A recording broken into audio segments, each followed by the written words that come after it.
جی السلام علیکم. وعلیکم السلام.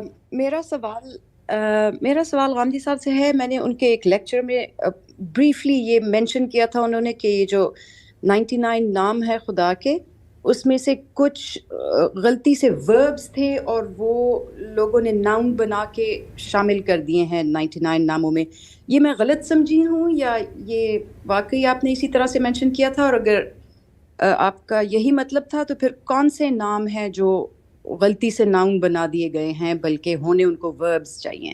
اور اگر وربز ہوں تو وہ کیوں ہم ناؤن میں نہ بدلیں؟ Thank you. جی یہ بات آپ نے صحیح سنی ہے، میں نے ہی توجہ دلائی تھی اس جانب. مثال کے طور پر اللہ تعالیٰ قرآن مجید میں یہ کہتے ہیں کہ ایسے لوگ جو فسق کو اختیار کر لیتے ہیں، نافرمانی پہ اصرار کرتے ہیں، اللہ ان کو گمراہ کر دیتا ہے. تو اس میں جو فعل استعمال ہوا ہے وہ گمراہ کرنے کا ہے. اللہ کی طرف اس کی نسبت خود اللہ تعالیٰ نے کی ہے، وہ ایک خاص سیاق میں استعمال ہوا ہے. تو اللہ کا نام مضل رکھ دینا، گمراہ کرنے والا، یہ بالکل غلط ہوگا. یعنی یہ تو گویا اللہ تعالیٰ کی صفت بنا لینا ہے، جبکہ وہاں اللہ تعالیٰ اپنا قانون بیان کر رہے ہیں. یہ ایک مثال ہے.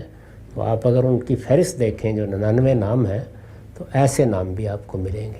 اس میں وہ لوگوں نے شامل کر دیے ہیں، یہ دیکھ کر کے کہا تو ہے اللہ تعالیٰ نے، تو ایسے نام نہیں ہونے چاہیے اس میں.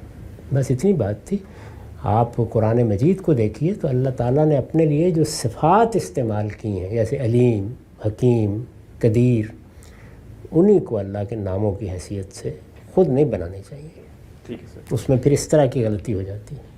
اس کی کوئی فہرست ہے ہمارے پاس کی رائے میں؟ خانہ یہ تو عام مل جاتی ہے، لوگوں نے مسجدوں پہ لکھے ہوئے ہیں، آپ چاہیں تو جو درست جو نام ہے جو ہونے چاہیے وہ والی. ایسی کوئی فہرست اگر آپ لوگ بنا لیں کسی وقت بیٹھ کے تو اچھا ہے، لوگوں کی مدد ہو جائے گی. میرا خیال ہے تو نہیں اس طرح کی. میں نے کسی موقع پر یہ ان کو بہت کوئی پرانا یاد ہے، یہ توجہ دلائی تھی کہ بعض لوگوں نے فعل کو دیکھ کر اس سے یہ نام بنا لیا ہے اور شامل کر دیا اس میں.